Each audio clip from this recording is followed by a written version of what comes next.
মিরপুরের এই হাসি সিলেটে রূপ নিয়েছে হতাশায়। ওয়ানডেতে দাপট আর টি-20তে হোঁচট, এটাই যেন রীতিতে পরিণত হয়েছে বাংলাদেশ নারী ক্রিকেট দলের কাছে। ছেলেদের মতো নারীদের ক্রিকেটেও এই ফরম্যাটে এখনও সংগ্রাম করছে বাংলাদেশ। 2024 সালেও টি-20তে সাফল্যের চেয়ে ব্যর্থতার পাল্লাই ভারী জ্যোতিদের। এই ফরম্যাটে এবছর মার্চে মিরপুরে অস্ট্রেলিয়ার বিপক্ষে ৩-০তে সিরিজ হারে শুরু নারী দলের। এরপর মে মাসে ভারতের কাছে ৫-০তে হোয়াইট ওয়াশ হয় বাংলাদেশ।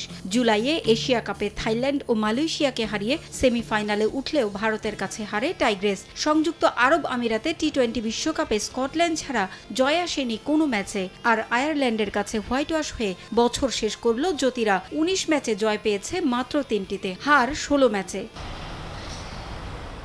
সংক্ষিপ্ত সংস্করণে ভরাডুবিতে ব্যর্থতার দায় অকপটে স্বীকার করছেন অধিনায়ক জ্যোতি। হতাশ অধিনায়ক জানালেন, এখনও এই ফরম্যাটে চাপমুক্ত হয়ে পারফর্ম করা শিখে উঠতে পারেনি নারীরা। পরিস্থিতি অনুযায়ী কখন কিভাবে খেলতে হবে সেটাও ভালোভাবে জানা নেই ক্রিকেটারদের। প্রবলেম হলো এই জায়গায় যে আমরা এটাকে কন্টিনিউ করতে পারি না, যে ইনিংস কীভাবে লম্বা করতে হয় বা কোন সময়টাতে আসলে আমাদের বিল্ড করতে হয়, কোন সময়টাতে আমাদের একটু রোটেশনের দিকে মনোযোগ দিতে হয়, সেগুলো কিন্তু আমরা এখন পর্যন্ত মনে হয় কোপ আপ করতে পারছি না।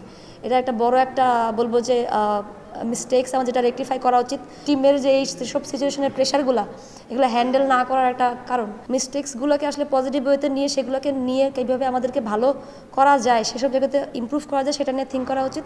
এবং নেক্সট হচ্ছে আমরা একটা ডোমেস্টিক খেলবো, সো সেখানে যদি একটু ভালো ব্যাটাররা যদি ভালো ছন্দে ফিরে আসে ভালো হবে। জ্যোতির চোখে সমস্যা অনেক, তবে সমাধানের পথও দেখালেন অধিনায়ক। এখান থেকে ওভারকাম করতে হবে, টিম ওয়াইজ আমাদেরকে ওভারকাম করতে হবে এবং ম্যানেজমেন্ট থেকেও আসলে নতুন প্ল্যানে বের করে আসতে হবে যে কোন প্লেয়ারগুলো আসলে বলবো যে এসব প্রেশারগুলো হ্যান্ডেল করতে পারে। সেকেন্ড হচ্ছে কোথায় আর একটু বেটার ওয়েতে হয়তো বা আমরা হ্যান্ডেল করতে পারতাম। ঘরোয়া ক্রিকেটে জোর দিলে এই ফরম্যাটে ভালো করা সম্ভব বলে জানালেন জ্যোতি। পারভিন আক্তার, সময় সংবাদ।